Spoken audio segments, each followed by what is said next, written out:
gue ada satu kata-kata yang mungkin bisa membangun teman-teman di rumah yang lagi menonton. Setiap orang itu diciptakan oleh Tuhan dengan kapasitas otak itu yang sama. Oke. Yang membedakan adalah cara pemanfaatan kapasitas otak itu aja sih.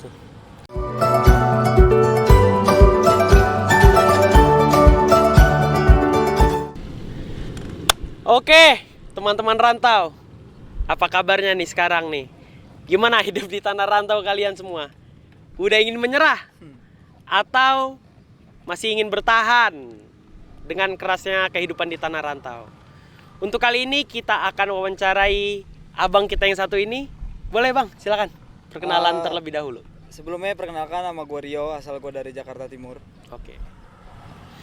Bang Rio dari Jakarta Timur, kuliah di Trunojoyo, Madura. Jurusan apa nih bang? Kalau gue sendiri jurusan kelautan. Oke, ilmu kelautan. Mungkin berbicara tentang ilmu kelautan nih bang, mungkin boleh dikasih tahu sedikit ke teman-teman secara gambaran besarnya tuh ilmu kelautan mempelajari apa sih gitu? Kalau menurut gue pribadi, ilmu kelautan itu secara garis besarnya itu membicarakan semua elemen yang ada di laut, baik itu ekosistem, fisik kimia laut, terus biologi yang ada di laut, apapun tentang di laut. Apapun yang ada di laut. Kelihatannya menarik situ. Mungkin keterima lewat jalur apa nih bang? SBM atau pas zaman Bang Rio udah UTBK namanya ya? Udah UTBK. Oke, keterima lewat jalur? UTBK. SBMPTN. Oke. Sekarang udah berapa tahun nih bang di Madura? Udah jalan berapa lama? Kalau sekarang sih ya lebih ke arah 1 tahun ya. Mungkin pertama karena alasannya gue ini angkatan pertama dari COVID. Jadi kan lama di rumah juga. Kayak misalkan ospek di rumah, online segala macam. Jadi lama di rumah. Sebenarnya kalau dihitung-hitung sekarang udah semester 5 yang harusnya udah 2 tahun di sini. Berarti sebenarnya udah jalan 2 tahun kuliah, berhubung COVID teman-teman. Jadi baru ngalamin kuliah offline ini baru 1 tahun ya bang? Baru 1 tahun. Oke. Wah berarti nggak nikmatin serunya ospek offline tuh ya? Enggak. Aduh sayang banget tuh teman-teman. Mungkin bisa dikasih tahu sedikit nih bang ke teman-teman berbicara tentang kuliah. Kan milik kelautan nih. Ya. Apa sih nih bang alasannya nih milik kelautan nih? Sebenarnya kalau dari gue pribadi, gue ini masuk lautan emang dari SMA udah terpikir buat masuk lautan karena alasan pertama itu dari abang gue sendiri. Abang gue ini kan TNI AL. Jadi kayak pertama kali ngeliat dia pulang ke rumah tuh kayak kayak gini ya ternyata tentang orang-orang yang ada di laut gitu. Kayak abang gue juga cerita tentang kayak dia itu di pendidikan belajar tentang apa. Jadi kayak gue merasa terinspirasi aja gitu, kayak pengen aja gitu masuk ilmu kelautan. Sebenarnya lebih ke arah situ sih kalau misalkan alasan untuk milih ilmu kelautan itu. Berarti karena melihat dari abang nih ya? Melihat dari abang dan juga ruang lingkup. Rata-rata teman-teman di rumah itu juga rata-rata jurusan kelautan, cuma di berbeda universitas.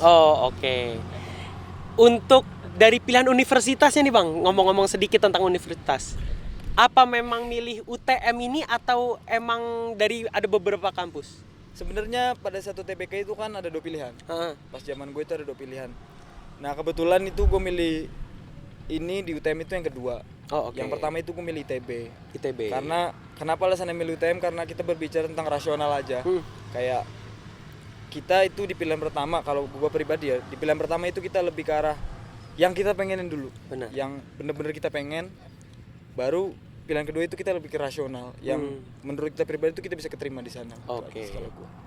Dan teman-teman, ini ngomong-ngomong tentang Universitas Trunojoyo Madura, jangan salah teman-teman. Untuk prodi ilmu kelautannya peringkat 5 ya bang ya di Indonesia ya untuk saat ini. Salah satu 5 besar. 5 besar, masuk 5 besar peringkat nasional. Apa nggak gokil tuh? Gokil banget kan? Makanya dari teman-teman ya sesuai yang dibilang Bang Rio tadi lah. Berpikir rasional ke depannya. Ya biar kalau nggak diterima nggak nyesek-nyesek banget ya bang. Benar. Terus nih bang, mungkin sedikit ngomongin kultur nih ya bang ya. Gimana sih bang? Mungkin ada tips and triknya nggak nih untuk agar kita diterima nih sama teman-teman yang ada di Madura ini? Secara kalau dari cara berteman itu kan bisa dibilang ada perbedaan, betul kan ya? Jelas. Mungkin bisa dikasih tips and triknya nih, sedikit aja nih untuk teman-teman nih. Berarti intinya itu kayak cara beradaptasi gitu ya. Benar. Sebenarnya kalau dari gue pribadi ya, gue itu lebih ke arah cara menempatkan pola pikir aja sih. Oke. Jadi kita itu nggak selamanya kayak mendewa-dewakan orang-orang yang dari kota-kota besar. Benar. Jadi kita juga harus lebih ke arah mungkin lebih ke arah menurunkan ego gitu kan. Jadi lebih ke arah mendengar kayak orang-orang yang ada di sini tuh kayak gimana gitu sih. Oke. Ke arah menurunkan ego dan menempatkan pola pikir aja. Jangan selalu terbiasa sama kebiasaan kita yang ada di Ya, sana, benar ya benar. Bang ya? Soalnya kan ya kalau di Jakarta mungkin teman-teman yang dari Jakarta juga udah pada tahu nih. Di sana kan kayak ego kita nih saling tinggi nih. Iya benar. Saling nggak mau kalah, bener, saling sikut-sikutan, FOMO, apa yang teman punya kita juga pengen, bener ya Bang ya. Benar. Mungkin kalau untuk di sini, untuk di sini teman-teman bisa untuk menurunkan egonya sedikit. Pelajari dulu kayak gimana teman-teman yang ada di sini. Mungkin itu teman-teman. Terus balik lagi nih Bang ke soal kelautan nih. Tadi kan di awal belajar tentang fisik kimia laut, terus tentang ekosistem. Mungkin bisa nih Bang diperjelas dikit lagi nih, lebih mengerucut lagi nih. Oke, sebenarnya kan kalau di UTM sendiri ya, Ah, kalau di UTM sendiri itu ada 3 penjurusan Oke. dari ilmu kelautan sendiri. Yang pertama itu ada oceanografi, yang kedua ada biologi laut, dan yang ketiga itu ada garam. Oke. Dan gue sendiri ini kan udah masuk semester 5 gitu. Benar. Semester 5 itu kalau di UTM sendiri itu untuk menentukan konsentrasi. Oke. Nah gue sendiri itu lebih ke arah oceanografi. Oh, oke. Kayak oceanografi itu kita mempelajari semua sifat kimia yang ada di laut. Hmm. Kayak contohnya pasang surut, arus, gelombang, kayak gitu sih. Lebih ke arah situ. Berarti ini kalau gue bisa tarik kesimpulannya sedikit nih, berarti ada praktikumnya tuh ya Bang ya. Ada jelas. Nah mungkin bisa dikasih tahu nih ke teman-teman nih, kayak gimana sih praktikum di kelautan itu? Apakah iya setiap saat kita mengambil sampel di laut atau nge-lab, atau bahkan ada yang menggunakan komputer, laptop atau alat elektronik sebagainya? Ya, mungkin gue bisa ngambil contoh ketika gue kemarin praktikum pasang surut. Heeh.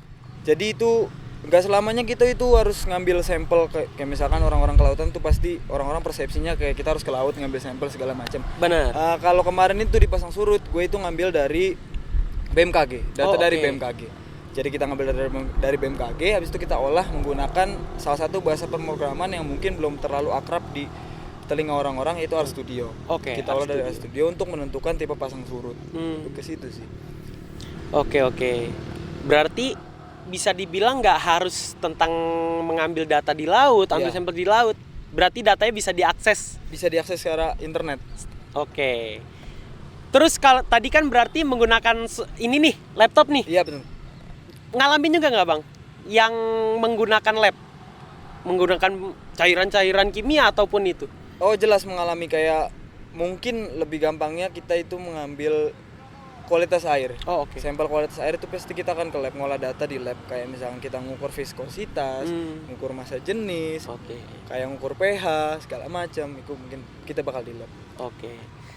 Untuk teman-teman yang belum tahu nih, praktikum di lab itu anak-anak tuh pada seneng.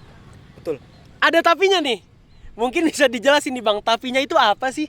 Mungkin ini lebih ke arah masa transisi dari SMA ke kuliah ya. Oh, Mungkin kalau praktikum di lab itu mungkin tapinya yang dibilang Mas Rian barusan itu mungkin laporan praktikum. Nah, Oke. itu yang mungkin rada berat bagi teman-teman yang masih punya pikiran ke bawah dari SMA gitu sih. Kayak misalkan kita itu dituntut buat membuat laporan praktikum yang sesuai kaidah LKTI lebih tepatnya, kayak Oke. kita harus sesuai dengan prosedur, terus tinjauan pustaka, pendahuluan itu tulis tangan. Jadi mungkin bagi teman-teman yang baru masuk perkuliahan itu mungkin kerasa berat aja sih. Oke. Karena menjalani masa transisi tadi Iya, itu ya, dari transisi. SMA ke dunia perkuliahan. Betul.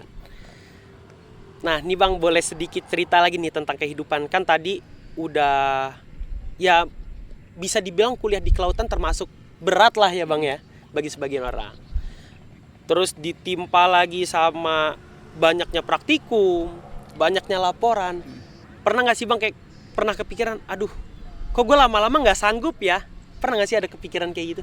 Sebenarnya kalau dari gue sendiri, gue itu lebih apa ya, menekankan ketika gue sudah memilih sebuah pilihan yang gue pilih, itu gue harus terima konsekuensinya, maupun konsekuensinya itu berat segala macam, itu udah lebih ke arah tanggung jawab ke diri gue sendiri aja gitu. Benar. Itu teman-teman, sesuai pepatah, apa yang udah kita mulai, ya udah harus kita selesaikan. Betul. Apapun hasilnya. Betul. Bener ya Bang ya? Benar. Ngomong-ngomong soal tadi nih, soal hampir menyerah. Bang Rio sendiri kan bisa ditangkap, nggak pernah ya Bang ya? Nggak pernah kepikiran seperti itu. Hampir tidak pernah. Hampir tidak pernah. Apa mungkin nih Bang, ada support system kah yang ada di sini atau yang ada di Jakarta? Monggo silakan. Itu jelas. Pertama kalau di Jakarta orang tua support system. Kalau di Benar. sini itu pertama itu lebih ke arah pacar, yang kedua itu lebih ke arah teman-teman aja sih. Oke. Teman-teman dan pacar itu selalu mendukung gitu. Kayak apa? Apalagi orang tua gitu kan. Apapun yang kita pilih pasti mereka dukung. Terutama orang tua sih, kalau gue sendiri kayak pasti doanya orang tua itu pasti lebih manjur daripada apapun sih. Setuju sih, kalau itu gue juga setuju. Apalagi doa seorang ibu ya kan teman-teman. Nggak ada tandingan. Nggak ada tandingannya. Kalau udah ngomongin doa ibu tuh nggak ada tandingannya.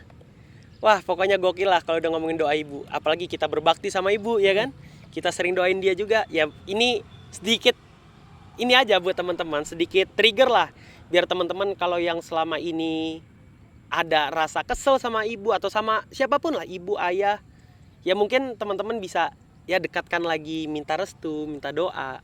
Tujuannya apa sih? Ya seperti yang Bang Rio tadi, doa ibu tuh, doa orang tua nggak ada tandingannya teman-teman. Itu aja. Terus bicara tentang selama kuliah di Madura nih Bang, gimana sih perjalanannya nih dari Madura, asal muasalnya bisa kuliah di Madura, selain yang tadi udah dijelaskan di awal? Mungkin bisa dijelasin nih Bang ke teman-teman. Sebenarnya awal-awal kaget ya, kayak misalkan kultur di sini tuh jauh banget berbeda sama di Jakarta. Kayak misalkan di sini tuh orangnya itu lebih ke arah, kalau dibilang welcome, sangat welcome di sini. Kayak dia tidak memandang kita dari mana. Mereka itu semua menyamaratakan. Itu yang membuat gue bisa beradaptasi. Yang tadi gue bilang kayak kita harus menurunkan ego, menempatkan sudut pandang kita seperti apa gitu sih. Lebih ke arah kalau perjalanan di sini tuh alhamdulillah juga gue punya teman-teman yang tadi gue bilang, teman-teman yang selalu mendukung. Kayak misalnya kita ada apa-apa mereka selalu bantu. Dan sekarang juga kita dikasih tempat tinggal bareng-bareng gitu sama teman-teman satu kontrakan. Kayak misalkan kita ada keluhan apa, kita cerita. Misalkan kita ada kesusahan, kayak misalkan laprak itu tadi, kesusahan laprak, ada teman yang mungkin ada kesusahan untuk mencari kayak sumber-sumber jurnal segala macam, kita bisa bantu. Kayak ada temen yang masih ada kesusahan buat ngambil data segala macam, kita bisa bantu. Soalnya kan kita di sini dituntut, kalau di kelautan sendiri yang gue rasakan itu kita dituntut untuk menjalin kebersamaan apapun keadaannya. Kekeluargaan itu ya Bang ya? Kekeluargaan pertama nomor satu kalau di kelautan itu. Terus ngomong-ngomong masalah temen nih Bang, berarti dari Jakarta Bang Rio kesini nol ya Bang ya? Nggak ada teman sama sekali? Kenalan siapapun nggak ada? Sanak family, keluarga juga nggak ada sama sekali? Oke, berarti dari Jakarta berangkat dengan keadaan nol teman-teman. Nggak ada temen, nggak ada sanak family. Di Jawa Timur juga nggak ada? Nggak ada. Oke, berarti ya emang ya udah sebatang kara aja hidup di sini. Nah terus nih Bang, ngomong-ngomong ya namanya anak rantau ya kan, pasti pernah nih mengalami kayak krisis, baik dari, ya kita ngomong aja lah dari segi perekonomian. Mungkin pernah ngalamin kalau masalah itu Bang? Sebenarnya itu basic keluarga, emang basic rata-rata itu rantau semua. Kayak dari abang gua, dari kakak gua itu rata-rata kuliah rantau. Dan dari situ juga gua udah diajarin. Dari SMA pun gua udah terbiasa buat dikasih uang bulanan. Jadi gua bisa manage uang gua mulai dari SMA. Kayak dari SMA, kecuali makan. Kayak misalkan kebutuhan terdesak, kayak misalkan bensin motor, kayak misalkan terus juga ada hal-hal apa yang harus difotokopi, hal-hal apa yang harus di-print, itu kayak udah dibiasakan dari pegangin duit bulanan dari SMA. Makanya dari itu di sini tuh nggak terlalu merasa kesusahan sih.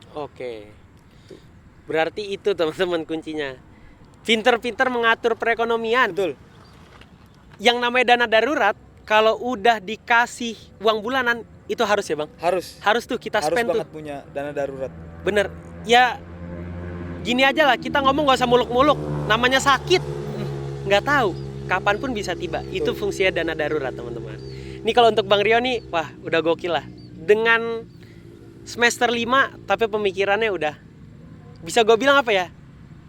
Beberapa langkah lebih maju lah ke depannya Bang Rio ya. Bisa dibilang kayak gitulah.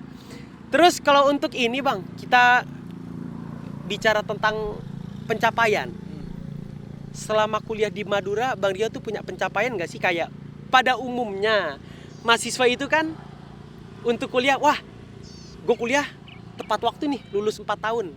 Mungkin punya pencapaian tertentu nih dari Bang Rio sendiri nih. Kalau misalkan pencapaian yang lebih ke arah penjurusan kuliah itu mungkin kayak normal-normalnya mahasiswa aja, kayak misalkan lulus harus tepat waktu, Oke. IPK itu harus segini.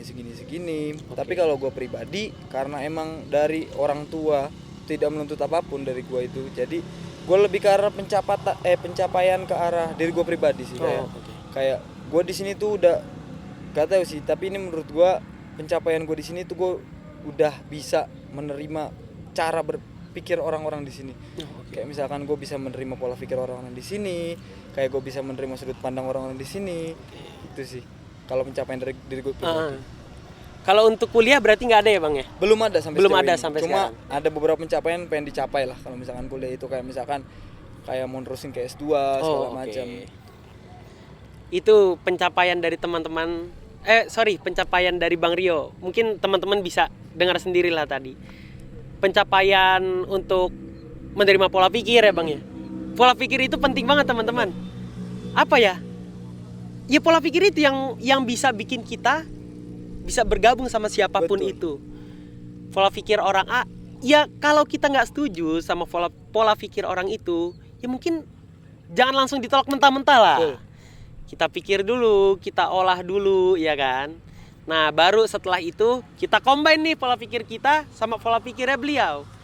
Itu alangkah lebih indah, teman-teman. Yeah. Mungkin ya teman-teman juga, mungkin untuk teman-teman yang ngerantau juga udah pernah merasakan lah. Mungkin itu aja nih Bang dari sesi pembicaraan kita kali ini nih. Mungkin dari Bang Rio ada pesan nih untuk teman-teman yang sedang merantau atau baru akan merantau. Kalau dari gue pribadi ya, gue ada satu kata-kata yang mungkin bisa membangun teman-teman di rumah yang lagi menonton. Setiap orang itu diciptakan oleh Tuhan dengan kapasitas otak itu yang sama. Oke. Yang membedakan adalah cara pemanfaatan kapasitas otak itu. Itu aja sih. Setuju, keren. Oke, sekian aja nih dari gua sama Bang Rio. Untuk anak rantau, tetap semangat pokoknya. Jangan pernah putus asa. Betul. Jangan ngikutin orang-orang yang tetap putus asa, jangan semangat. Wah, itu kacau teman-teman. Oke, sekian dari kami. Kami pamit. Sekian.